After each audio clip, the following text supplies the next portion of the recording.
हरे कृष्णा।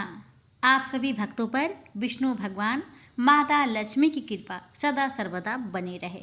आज आप सभी श्रवण करेंगे कार्तिक मास महात्म कथा अध्याय 20।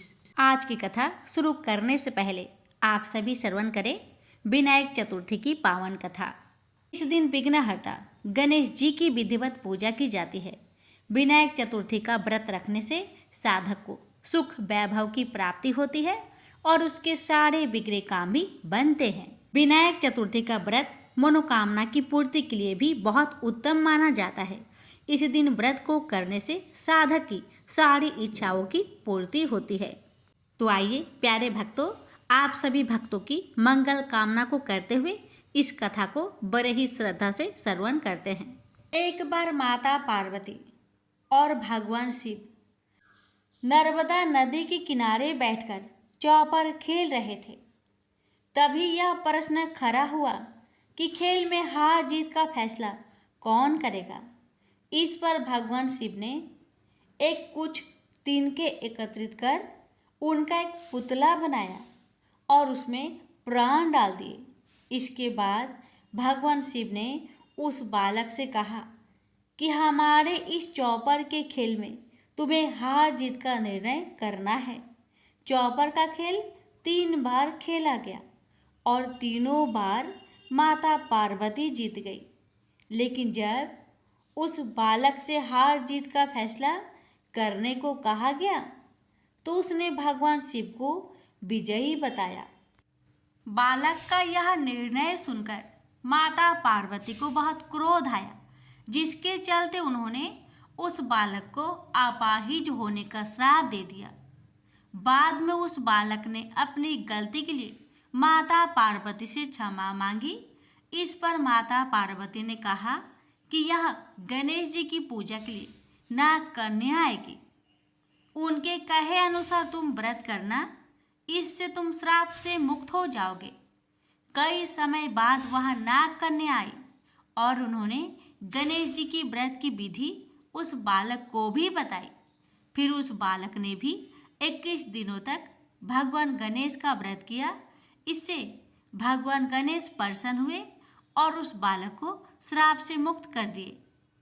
मान्यताओं के अनुसार बाद में यह व्रत भगवान शिव ने भी किया था।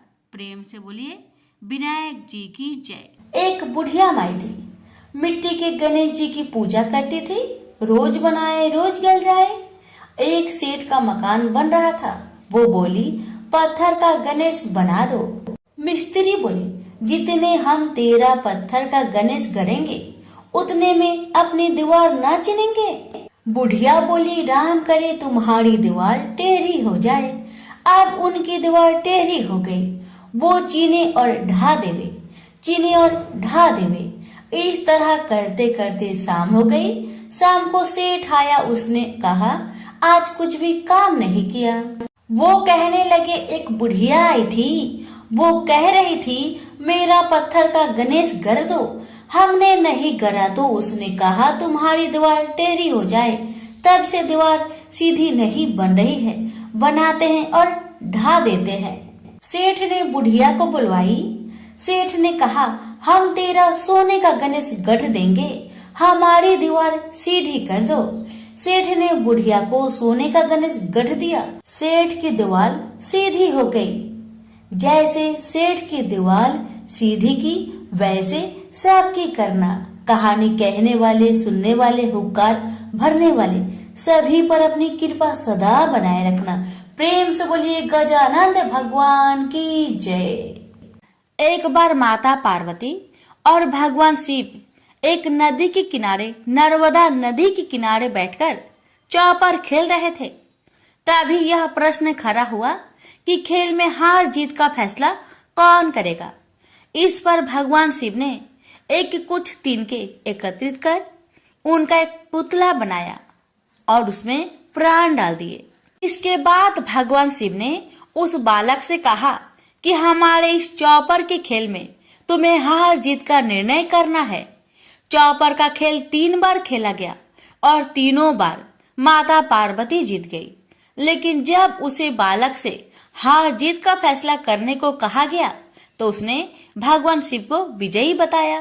बालक का यह निर्णय सुनकर माता पार्वती को बहुत क्रोध आया, जिसके चलते उन्होंने उस बालक को अपाहिज होने का श्राप दे दिया। बाद में उस बालक ने अपनी गलती के लिए माता पार्वती से क्षमा मांगी। इस पर माता पार्वती ने कहा कि यहाँ गणेश जी की पूजा के लिए नाग कन्या आएगी, उनके कहे अनुसार तुम व्रत करना, इससे तुम श्राप से मुक्त हो जाओगे। कई समय बाद वहां नाग कन्या आई और उन्होंने गणेश जी के व्रत की विधि उस बालक को भी बताई। फिर उस बालक ने भी 21 दिन तक भगवान गणेश का व्रत किया। इससे भगवान गणेश प्रसन्न हुए और उस बालक को श्राप से मुक्त कर दिया। मान्यता के अनुसार बाद में यह व्रत भगवान शिव ने भी किया। प्रेम से बोलिए गणेश महाराज की जय। पौराणिक कथा के अनुसार एक समय की बात है कि भगवान विष्णु का विवाह माता लक्ष्मी जी के साथ निश्चित हुआ। विवाह की सभी तैयारी होने लगी। सभी देवी देवताओं को निमंत्रण भेजे गए, लेकिन भूलवश गणेश जी को निमंत्रण देना रह गया था। इधर भगवान विष्णु की बारात जाने का समय आ चुका था। सभी देवता अपनी पत्नियों के साथ विवाह समारोह में शामिल होने को आए, परंतु सभी देवी देवताओं ने देखा कि गणेश जी कहीं दिखाई नहीं दे रहे हैं। तब उन सभी ने आपस में चर्चा की, क्या गणेश जी को नहीं न्योता दिया गया या गणेश जी ही नहीं आए हैं। सभी को इस बात पर बहुत आश्चर्य हुआ। इस बात पर उन सभी ने विष्णु भगवान से ही इसका कारण पूछा। विष्णु भगवान से पूछने पर उन्होंने कहा कि हमने गणेश जी के पिता भोलेनाथ, महादेव और माता पार्वती को न्योता भेजा था।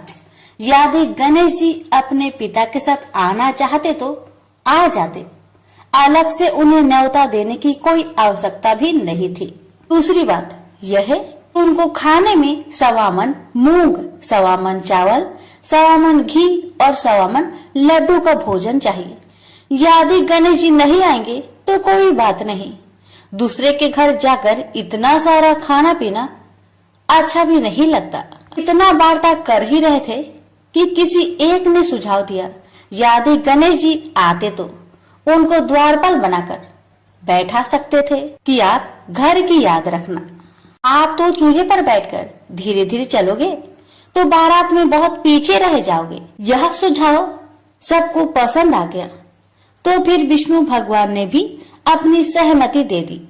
तब गणेश जी को निमंत्रण देकर आमंत्रित किया और उनको समझा बुझाकर घर की रखवाली करने को बैठा दिया गया।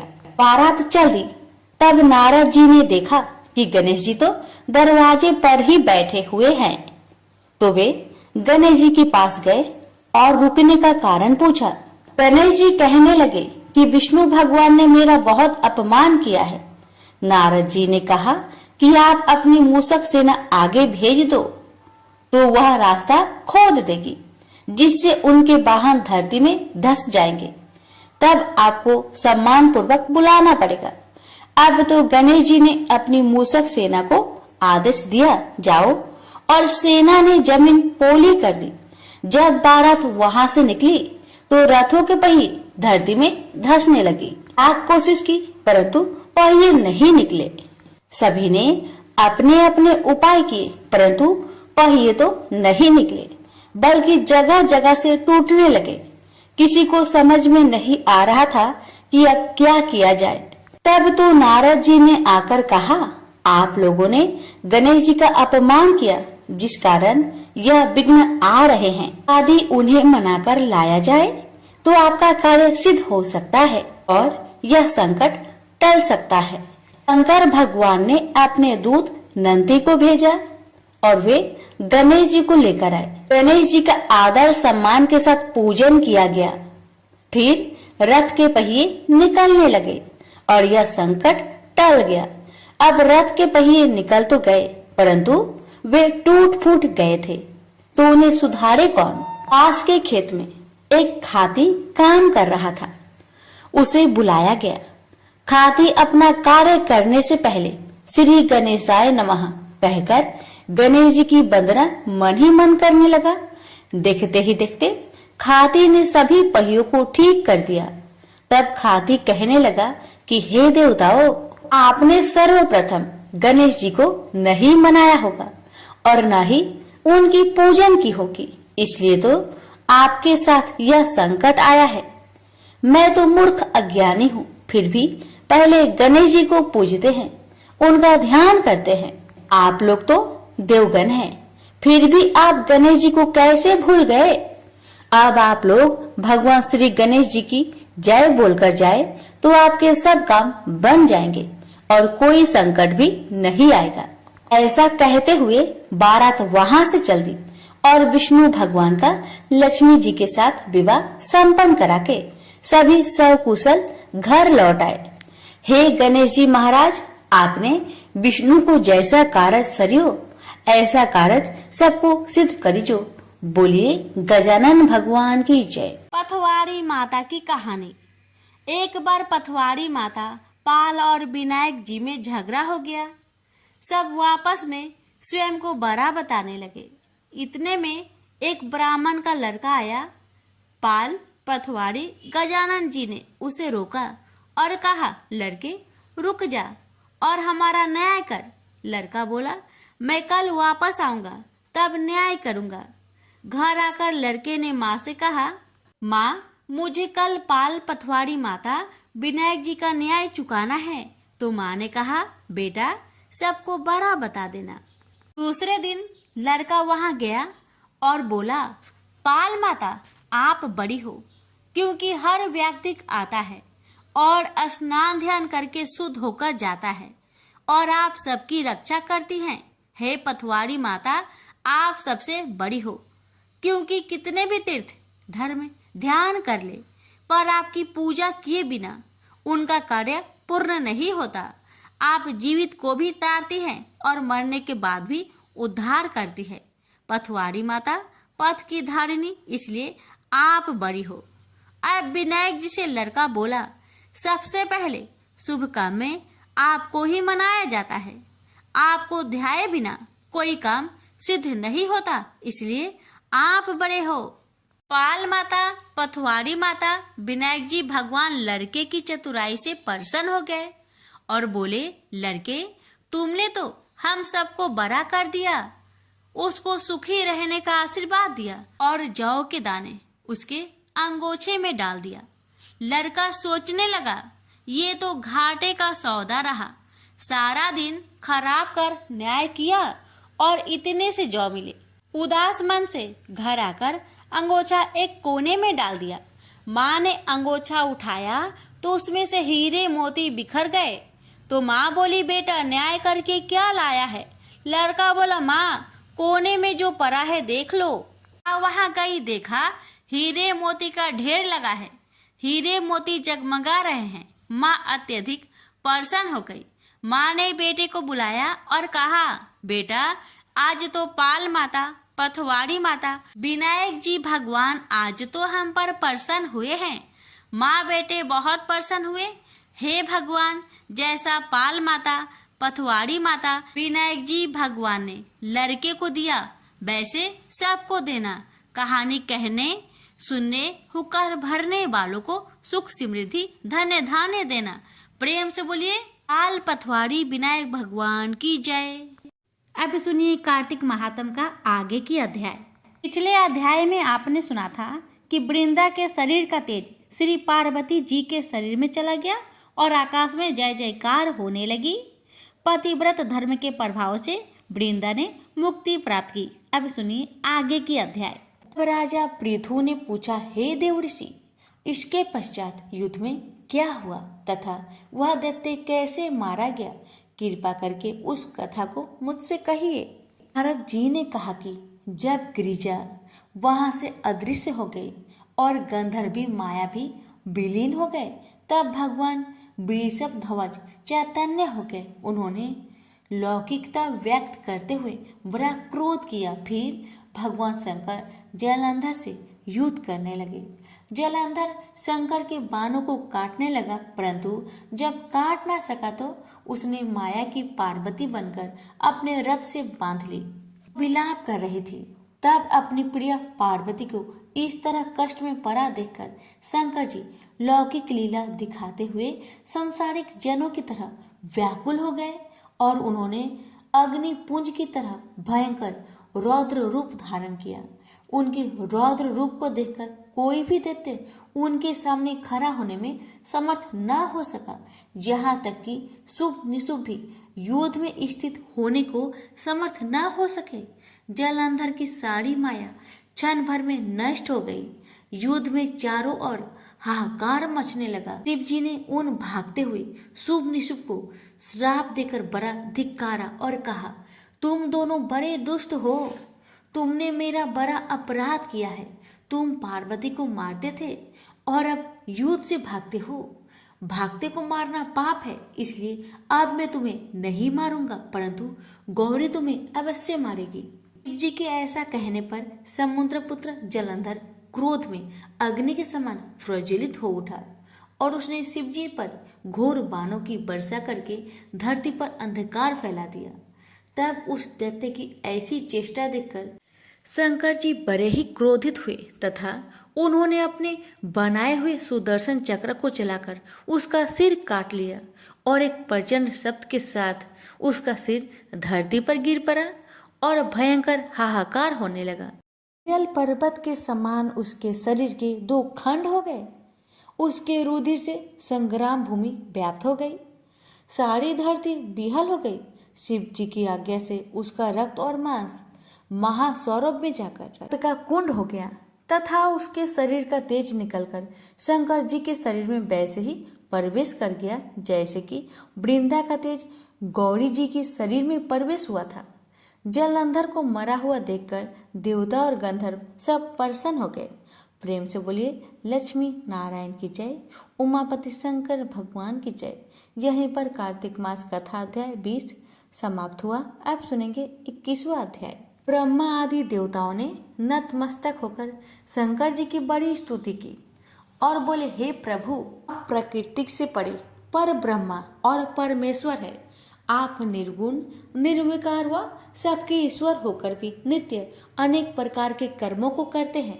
हे शंकर जी, हम ब्रह्मा आदि सब देवता आपके दास हैं। हे देवेश, हे शिव जी, आप प्रसन्न होकर हमारी रक्षा कीजिए। हे नाथ, हम आपकी प्रजा हैं तथा हम सदा आपकी शरण में रहते हैं। राजा पृथु से नारद जी ने कहा, जब इस प्रकार ब्रह्मा आदि सब देवताओं और मुनियों ने शिव जी की अनेक प्रकार से स्तुति करके उनके चरण कमलों का ध्यान किया, तब उसे सुन देवताओं को वर देकर शिव जी वहीं पर अंतर्ध्यान हो गए। तत्पश्चात शिव जी का यश गाते हुए सब देवता प्रसन्न होकर अपने अपने स्थान को चले गए। महेशाख्यान से जलंधर का यह युद्ध चरित्र बड़ा पुण्यप्रद और सब पापों का नाश करने वाला है। यह सब सुखदायक और महेश को भी आनंददायक है। जो इन दोनों आख्यान को पढ़ेगा और सुनेगा वह सुखों को भोगकर अंत में अमर पद को पाएगा। तो बोलिए लक्ष्मी नारायण की जय, उमापति शंकर भगवान की जय।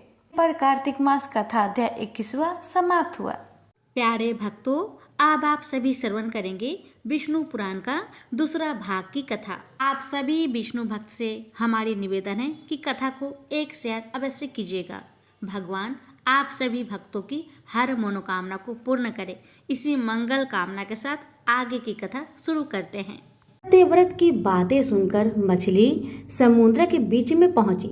एक महापर्वत के भांति समुद्र की लंबाई तक फैलकर बोली, सत्यव्रत, देखा, तुम्हारी वाणी अचूक निकली और अचूक रहेगी। न मालूम मैं यो बढ़ते बढ़ते क्या से क्या हो जाऊंगी। सत्यव्रत ने हाथ जोड़कर प्रणाम किया और उसकी स्तुति करने लगा। मत्स्य अवतार वाले हे नारायण, आप रक्षा की मांग करने आए और मेरी रक्षा करने के लिए आपने मत्स्य अवतार लिया। आप मत्स्य के रूप में अवतरित लीला मनुष्य स्वरूप है। आपकी लीलाओं को समझने की ताकत मेरे अंदर कहाँ है? इसके जवाब में मत्स्य अवतार में रहने वाले विष्णु ने कहा, हे राजन, 7 दिनों के अंदर कल्पात होने वाला है। प्रलय काल के जल में सारी दुनिया डूब जाएगी, लेकिन ज्ञान, औषधियों और बीजों का नाश नहीं होना चाहिए। तुम्हारे वास्ते एक बड़ी नाव गहरी अंधेरी में चिराग की तरह जलती आएगी। उसके अंदर सप्त ऋषि होंगे। वह रोशनी उन्हीं लोगों की है। तुम अपने साथ औषधियों और बीजों के ढेर को नाव में पहुंचा दो। मेरे सिर पर जो सिंह है उस पर नाव को कसकर थामा रहूंगा और उसे मैं डूबने से बचाऊंगा। इसी के वास्ते मैंने इस रूप में अवतार लिया है। इस वक्त ब्रह्मा निद्रा में निमग्न है। उनके जागने तक यह नाव ध्रुव नक्षत्र को दिशा सूचक बनाकर यात्रा करेगी। अगले कल्प में तुम वैवस्वतः के नाम से मनु बनोगे। सत्यव्रत ने विष्णु की आज्ञा को सिरोधार्य कर नतमस्तक हो उन्हें प्रणाम किया। मत्स्य अवतार अपने 4 पंखों को फरफराते ऊंची लहरों को चीरते समुद्र के अंदर चला गया। ब्रह्मा गहरी नींद में सो रहे थे। अंधकार में प्रलय तांडव हो रहा था। हायग्रीव नामक सोमकासुर समुद्र जल से ऊपर आया, फिर अचानक चमगीदड़ की तरह ब्रह्मा के सत्यलोक में उड़कर चला गया।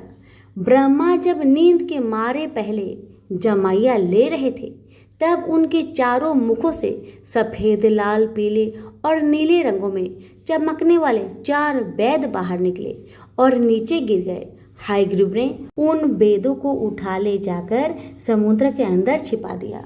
हायग्रीव देवताओं और विष्णु का भी जबरदस्त दुश्मन था। वेदों के बिना ब्रह्मा सृष्टि की रचना नहीं कर सकते थे। हर एक कल्प में विष्णु अच्छाई को बढ़ावा देकर उसका विकास करना चाहते थे। उनके इस संकल्प को विकार देना ही हायग्रीव का लक्ष्य था। प्रलयकालीन समुद्र पृथ्वी को डुबा रहा था। उस वक्त सत्यव्रत को उस गहरे अंधेरे में दूरी पर नक्षत्र की तरह टिमटिमाने वाली रोशनी में एक नाव दिखाई दी। वही सप्त ऋषियों की कांति से भरी नाव थी। सत्यव्रत ने औषधियों तथा बीजों को नाव के अंदर पहुंचा दिया और नारायण की स्तुति करते उसी नाव में यात्रा करने लगा। मत्स्य अवतार की नाक पर एक लंबा सिंह था। नक्षत्र की तरह चमकने वाले उस सिंह से लपेटकर एक महासर्प प्रलयकालीन आंधी को निगल रहा था।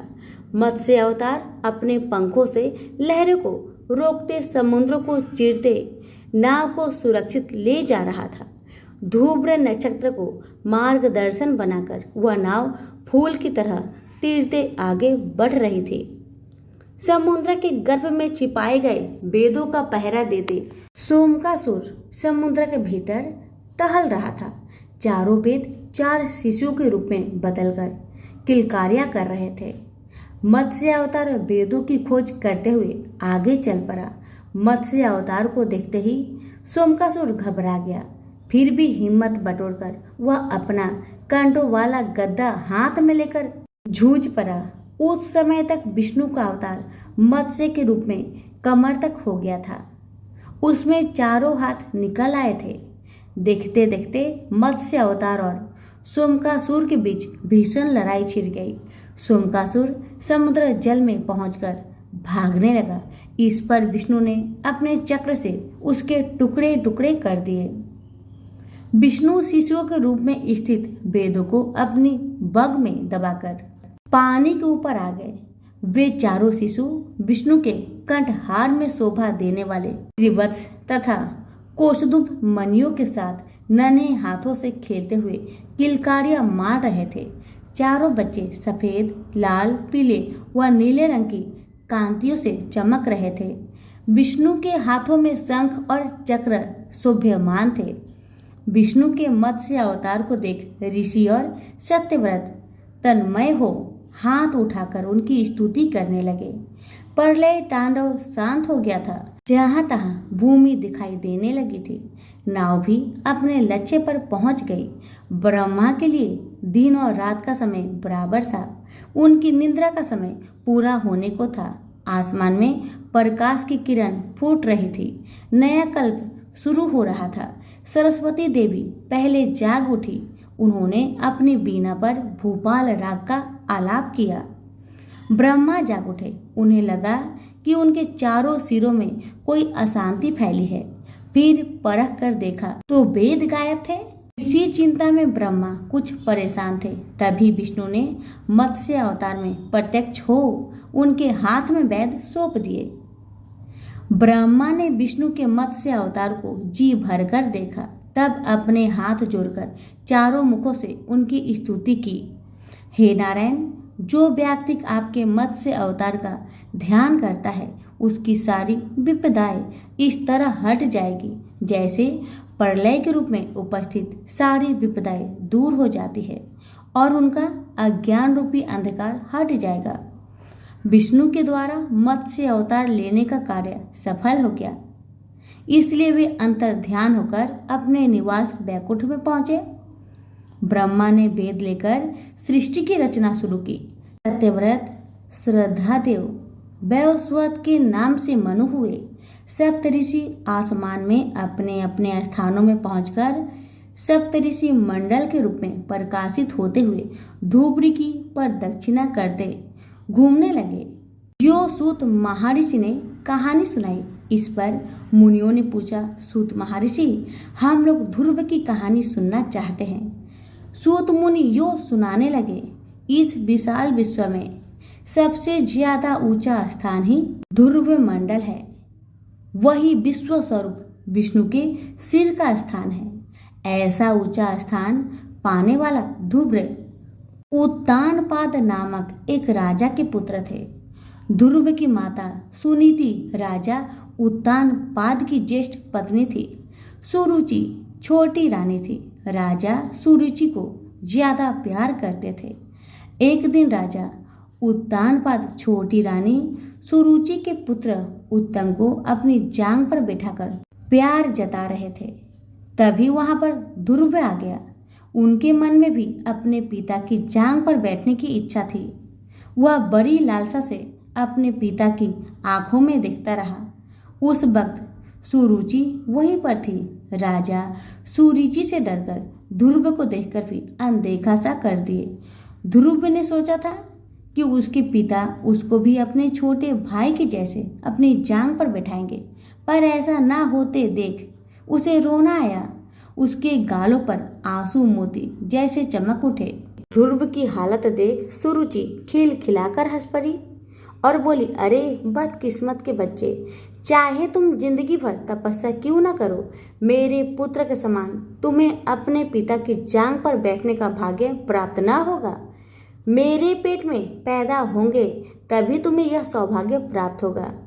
हाँ, तुम तो जब देखो नारायण का संकीर्तन क्या करते हो। अब तपस्या करके उसी नारायण से पूछकर देखो, कहीं वे तुमको ऐसा सौभाग्य प्रदान कर सकते हैं या नहीं। यूं सुनीति ने ध्रुव की मजाक उड़ाया। बालक ध्रुव के मन कचोट उठा। उसका दुख उमड़ पड़ा। उसका क्रोध खौल उठा। उसके मन में सुरुचि की हत्या करने की इच्छा जागी। लेकिन दूसरे ही क्षण उसे सुरुचि एक उत्तम उपदेशिका सी लगी। मानो उसे यह सलाह देती हो, बेटा नारायण पर विश्वास करो, तपस्या करो। तब ध्रुव को लगा कि उत्तम कुमार ऐसे महान उपदेश पाने का सौभाग्य न रखने वाला एक अभागा है। राजा उत्तानपाद उसे अंधेरे रूपी जाल में फंसकर छटपटाने वाले हिरन जैसे लगे। इसके बाद ध्रुव ने सुरुचि को इस प्रकार प्रणाम किया जैसे गुरु का उपदेश पाने के लिए शिष्य गुरु को प्रणाम करता है। तब वहां से चल पड़ा। ध्रुव के इस व्यवहार पर चकित हो सुरुचि अपने मन में सोचने लगी, लड़का तो भला मानुस होता है, गालियां देने के बाद भी प्रणाम करके चला गया। प्रणाम ना करे तो करेगा ही क्या। मेरे सामने मुंह खोलने की उसकी हिम्मत है नहीं, या उसकी माँ हिम्मत कर सकती है। आंसू बहाते लौट आए ध्रुव को देख दासियों के द्वारा सारी हालत जानकर सुनीति रो पड़ी। तब बोली, हाँ बेटा, बात सच है। दासी जैसी ही निकृष्ट जीवन बिताने वाली मेरे गर्भ से तुम क्यों पैदा हुए। तुम्हारी मौसी की बातें सच है। तुम्हारे लिए और मेरे वास्ते भी उस नारायण को छोड़ कोई दूसरा सहारा नहीं है। अपनी माता की बातें सुनने पर ध्रुव के मन को शांति मिली। बोला, माँ, मैं तपस्या करने जा रहा हूँ, मुझे कृपया आशीर्वाद दो। क्या बोला, तुम तपस्या करोगे? तब तो नारायण से सुरुचि की गर्भ से पैदा होने का वर मांग लो। सुनीति ने कहा, माँ, ऐसी बातें अपने मुंह से ना निकालो, मैं तुम्हारा पुत्र हूँ। हमें कभी अपने को छोटा नहीं मानना चाहिए, यह तो आत्महत्या के समान है। मैं यह साबित करना चाहता हूँ कि ध्रुव की माता कैसी भाग्यशालिनी है। दिशाहीनों के लिए दिग्दर्शक बनने का वर मैं नारायण से मांग लूंगा।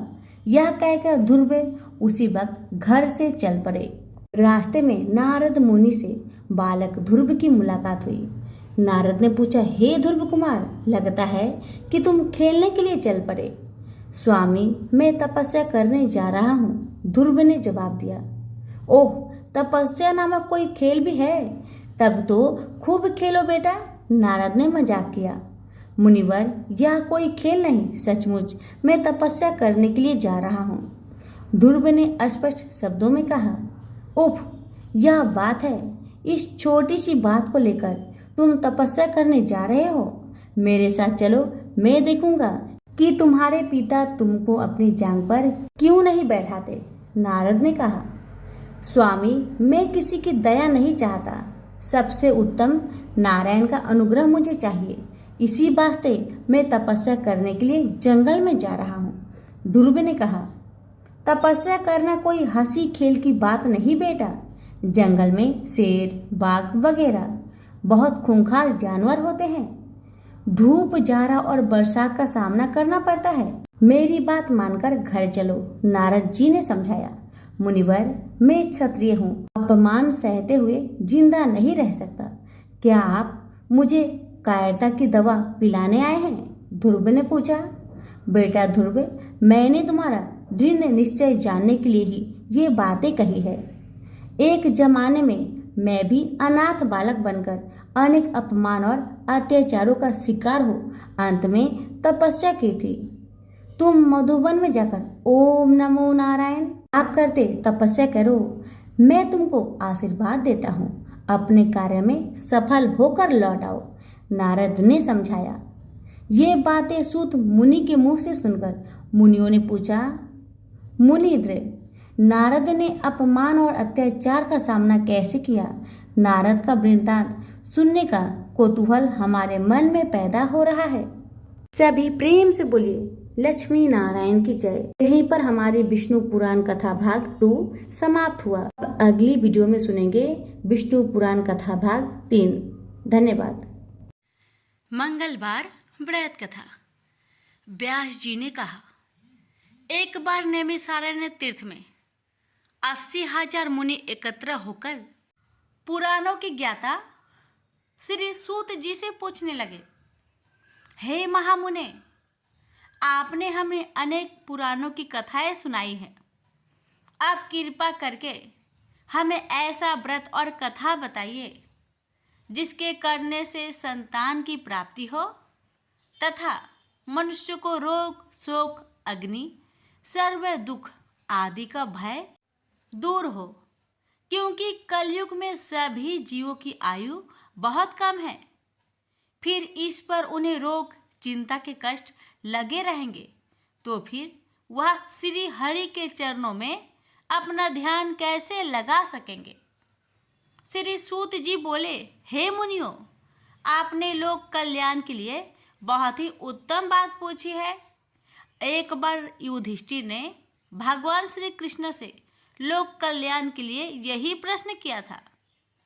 भगवान श्री कृष्ण और युधिष्ठिर का संवाद तुम्हारे सामने कहता हूँ, ध्यान देकर सुनो। एक समय पांडवों की सभा में श्री कृष्ण जी बैठे हुए थे। तब युधिष्ठिर ने भगवान श्री कृष्ण से प्रश्न किया, हे प्रभु, नंद नंदन, गोविंद, आपने मेरे लिए अनेकों कथाएं सुनाई हैं। आज आप कृपा करके ऐसा व्रत या कथा सुनाइए जिसके करने से मनुष्य को रोग, चिंता का भय समाप्त हो और उसको पुत्र की प्राप्ति हो। हे प्रभु, बिना पुत्र के जीवन व्यर्थ है। पुत्र के बिना मनुष्य नरकगामी होता है। पुत्र के बिना मनुष्य पितृ ऋण से छुटकारा नहीं पा सकता और ना ही उसका पुण्यक नामक नरक से उद्धार हो सकता है। अतः पुत्रदायक व्रत बतलाइए। श्री कृष्ण भगवान बोले, हे राजन, मैं एक प्राचीन इतिहास सुनाता हूँ, आप उसे ध्यान पूर्वक सुनो। कुंडलपुर नामक एक नगर था। उसमें नंदा नामक एक ब्राह्मण रहता था। भगवान की कृपा से उसके पास सब कुछ था, फिर भी वह दुखी था। उसका कारण यह था कि ब्राह्मण की स्त्री सुनंदा की कोई संतान न थे। सुनंदा पतिव्रता थी, भक्तिपूर्वक श्री हनुमान जी की आराधना करती थी। मंगलवार के दिन व्रत करके अंत में भोजन बनाकर हनुमान जी का भोग लगाने के बाद स्वयं भोजन करती थी।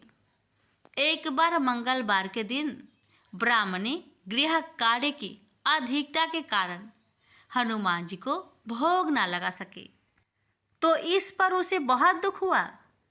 उसने कुछ भी नहीं खाया और अपने मन में प्रण किया कि अब तो अगले मंगलवार को ही हनुमान जी का भोग लगाकर अन्न जल ग्रहण करूंगी। ब्राह्मणी सुनंदा प्रतिदिन भोजन बनाती, श्रद्धापूर्वक पति को खिलाती, परंतु स्वयं भोजन नहीं करती और मन ही मन श्री हनुमान जी की आराधना करती। इसी प्रकार 6 दिन गुजर गए और ब्राह्मणी सुनंदा अपने निश्चय के अनुसार भूखी प्यासी निराहार रही। अगले मंगलवार को ब्राह्मणी सुनंदा प्रातः काल ही बेहोश होकर गिर पड़ी। ब्राह्मणी सुनंदा की इस असीम भक्ति के प्रभाव से श्री हनुमान जी बहुत प्रसन्न हुए और प्रकट होकर बोले, सुनंदा, मैं तेरी भक्ति से बहुत प्रसन्न हूँ, तू उठ और वर मांग। सुनंदा अपने आराध्य देव श्री हनुमान जी को देखकर आनंद की अधिकता से विह्वल हो श्री हनुमान जी के चरणों में गिरकर बोली, हे प्रभु, मेरे कोई संतान नहीं है, कृपा करके मुझे संतान प्राप्ति का आशीर्वाद दे, आपकी अति कृपा होगी। श्री महावीर जी बोले, तेरी इच्छा पूर्ण होगी, तेरे एक कन्या पैदा होगी, उसके अष्टांग प्रतिदिन सोना दिया करेंगे। इस प्रकार कहकर श्री महावीर जी अंतर्ध्यान हो गए। ब्राह्मणी सुनंदा बहुत हर्षित हुई और सभी समाचार अपने पति से कहा।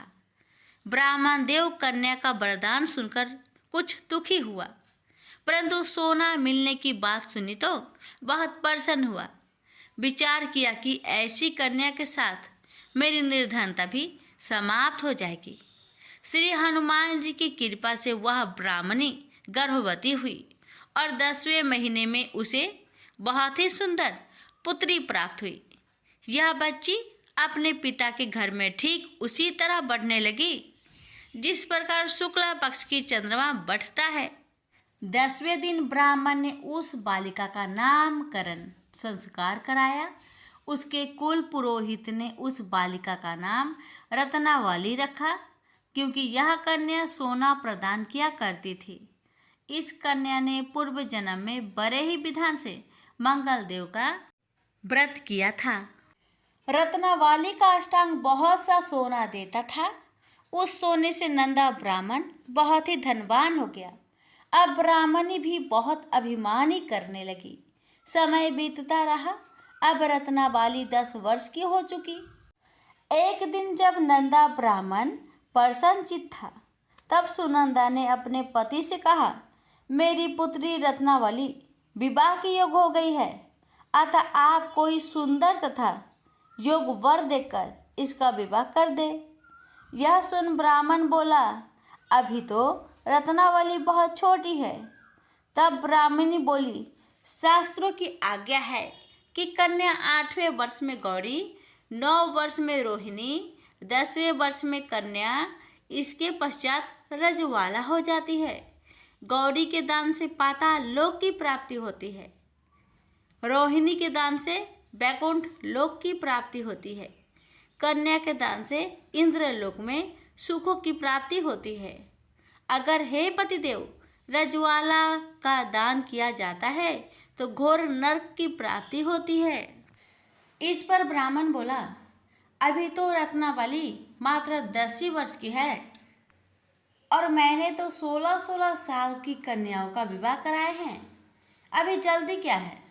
तब ब्राह्मणी सुनंदा बोली, आपको तो लोभ अधिक हो गया है।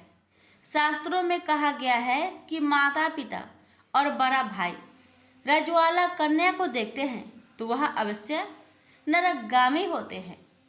तब ब्राह्मण बोला, अच्छी बात है, कल मैं अवश्य ही योग वर की तलाश में अपना दूत भेजूंगा। दूसरे दिन ब्राह्मण ने अपने दूत को बुलाया और आज्ञा दी कि जैसी सुंदर मेरी कन्या है वैसा ही सुंदर वर उसके लिए तलाश करो। दूत अपने स्वामी की आज्ञा पाकर निकल पड़ा। पंपई नगर में उसने एक सुंदर लड़के को देखा। यह बालक एक ब्राह्मण परिवार का बहुत गुणवान पुत्र था। इसका नाम सोमेश्वर था। दूत ने इस सुंदर व गुणवान ब्राह्मण पुत्र के बारे में अपने स्वामी को पूर्ण विवरण दिया। ब्राह्मण नंदा को भी सोमेश्वर अच्छा लगा और फिर शुभ मुहूर्त में विधि पूर्वक कन्यादान करके ब्राह्मण ब्राह्मणी संतुष्ट हुए। परंतु ब्राह्मण के मन तो लोभ समाया हुआ था। उसने कन्यादान तो कर दिया था पर वह बहुत खिन्न भी था। उसने विचार किया कि रत्नावली तो अब चली जाएगी और मुझे इससे जो सोना मिलता था वह अब मिलेगा नहीं। मेरे पास जो धन था कुछ तो इसके विवाह में खर्च हो गया और जो शेष बचा है वह भी कुछ दिनों के पश्चात समाप्त हो जाएगा। मैंने तो इसका विवाह करके बहुत बड़ी भूल कर दी है। अब कोई ऐसा उपाय हो कि रत्नावली मेरे घर में ही बनी रहे, अपनी ससुराल ना जावे। लोभ रूपी राक्षस ब्राह्मण के मस्तिष्क पर छाता जा रहा था। रात भर अपनी सैया पर बेचैनी से करवटें बदलते बदलते उसने एक बहुत ही क्रूर निर्णय लिया। उसने विचार किया कि जब रत्नावली को लेकर उसका पति सोमेश्वर अपने घर के लिए जाएगा तो वह मार्ग में छिपकर सोमेश्वर का वध कर देगा और अपनी लड़की को अपने घर ले आएगा, जिससे नियमित रूप से उसे सोना भी मिलता रहेगा और समाज का कोई मनुष्य उसे दोष भी नहीं दे सकेगा। प्रातःकाल हुआ तो नंदा और सुनंदा ने अपने जामाई तथा लड़की को बहुत सारा धन देकर विदा किया। सोमेश्वर अपनी पत्नी रत्नावली को लेकर ससुराल से अपने घर की तरफ चल दिया। ब्राह्मण नंदा महालोभ के वशीभूत हो अपने मति खो चुका था।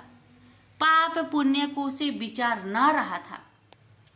अपने भयानक व क्रूर निर्णय को कार्य रूप देने के लिए उसने अपने दूत को मार्ग में अपने जामाई का वध करने के लिए भेज दिया था, ताकि रत्नावली से प्राप्त होने वाला सोना उसे हमेशा मिलता रहे और वो कभी निर्धन ना हो। ब्राह्मण के दूत ने अपने स्वामी की आज्ञा का पालन करते हुए उसके जमाई सोमेश्वर का मार्ग में ही वध कर दिया।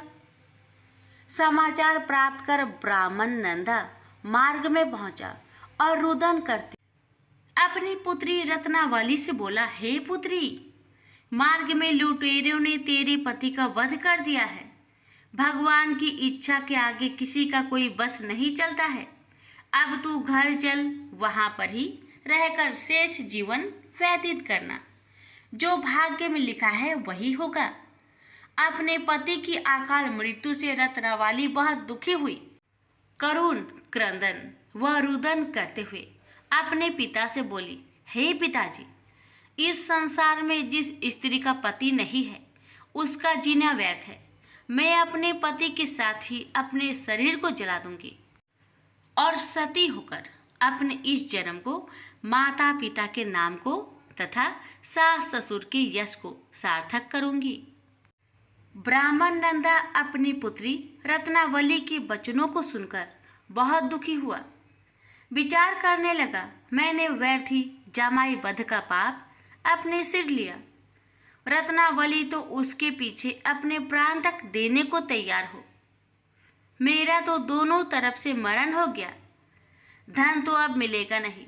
जमाई वध के पाप के फलस्वरूप यम यातना भी भुगतनी पड़ेगी। यह सोचकर वह बहुत खिन्न हुआ। सोमेश्वर की चिता बनाई गई। रत्नावली सती होने की इच्छा से अपने पति का सिर अपनी गोद में रखकर चिता में बैठ गई।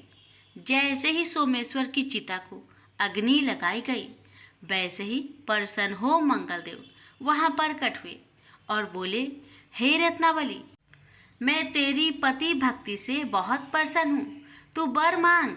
रत्नावली ने अपने पति का जीवन दान मांगा। तब मंगलदेव बोले, रत्नावली, तेरा पति अजर अमर है, यह महाविद्वान भी होगा, और इसके अतिरिक्त तेरी जो इच्छा हो वर मांग। तब रत्नावली बोली, हे ग्रहों के स्वामी, यदि आप मुझ पर प्रसन्न हैं तो मुझे यह वरदान दीजिए कि जो भी मनुष्य मंगलवार के दिन प्रातः काल लाल पुष्प लाल चंदन से पूजा करके आपका स्मरण करे, उसको रोग व्याधि ना हो, सज्जनों का कभी वियोग ना हो, सर्प अग्नि तथा शत्रुओं का भय ना रहे। जो स्त्री मंगलवार का व्रत करे वह कभी विधवा ना हो। मंगलदेव तथास्तु कहकर अंतर्ध्यान हो गए। सोमेश्वर मंगलदेव की कृपा से जीवित हो उठा। रत्नावली अपने पति को पुनः प्राप्त कर बहुत प्रसन्न हुई और मंगलदेव का व्रत प्रत्येक मंगलवार को करके व्रतराज और मंगलदेव की कृपा से इस लोक में सुख ऐश्वर्य को भोगते हुए अंत में अपने पति के साथ स्वर्गलोक को गई। प्रेम से बोलिए मंगल देव की जय।